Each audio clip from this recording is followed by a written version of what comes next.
corporate markets. They've begun to reduce that a little bit in the past 12 months.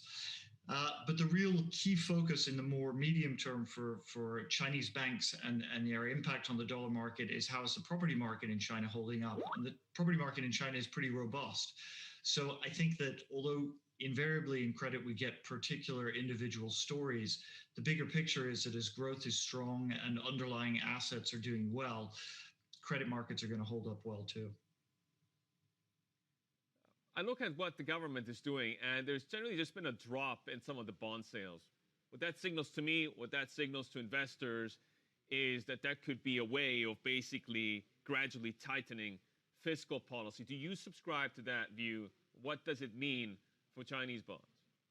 Well, I think there's two things. I think, first of all, the Chinese government always wants to try and redirect a little bit of financing domestically. So it's difficult to disentangle what's going on in terms of the mix between international financing and domestic financing versus overall financing needs as a whole. But you're absolutely right that the Chinese government is trying to rein in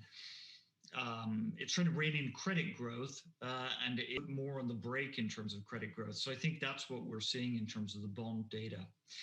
Just to come back to your earlier question, I mean, you mentioned with the HSBC the fact that there's been write-backs of some of the expected bad debt loans and that the cost of risk, if you like, has been declining.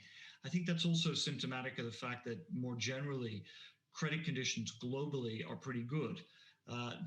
Because of this strong economic growth, we're seeing actually better credit pricing and less, more remote default risk across the board. Yeah, and just another line coming through then, HSBC saying they will not pay quarterly dividends in 2021. Guy, it's been great touching base. Thank you for running us through that and reacting to some of the breaking lines from the bank. That's Guy Ster. He's the head of fixed income research at Societe Generale. We've got much more to come. This is Bloomberg.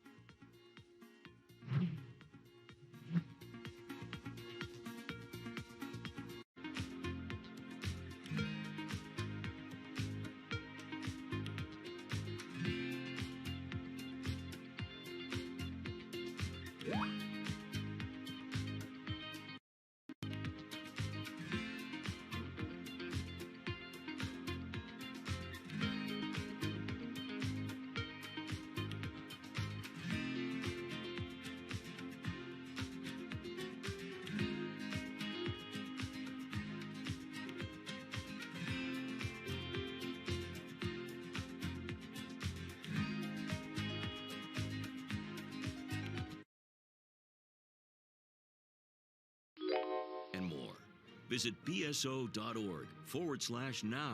where the music plays on. BSO season sponsored by Bank of America. I think what we've seen during this period of time is that communicating via video is not a fad.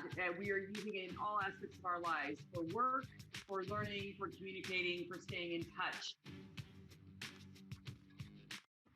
Countries that entered this crisis with limited fiscal space, with more vulnerabilities, need to be supported for the benefit of the world. The transparency of the debt burden for the poorest countries needs to be increased. There needs to be fuller disclosure. Every Friday with 30 minutes dedicated to fixed income, I'm Jonathan Ferro. This is Bloomberg Real Yield.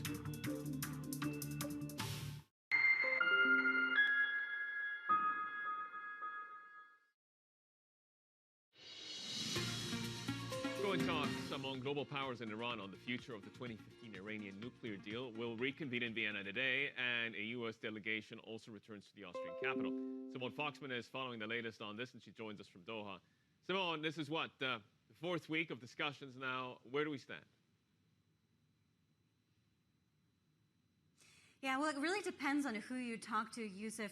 The Iranians have come out and said that these talks are quite progressed. In fact, 60 to 70% of the work has been done. That was comments by Hassan Rouhani, the Iranian president, last week. But if you listen to what the Americans are saying, they're indicating that there's lots of work ahead, both casting doubt on that last week, and then Ned Price, the spokesman for the Secretary of State, saying yesterday that there is more road ahead of us than behind us. But hanging over these discussions as they continue in Vienna today is going to be a big news story over the weekend.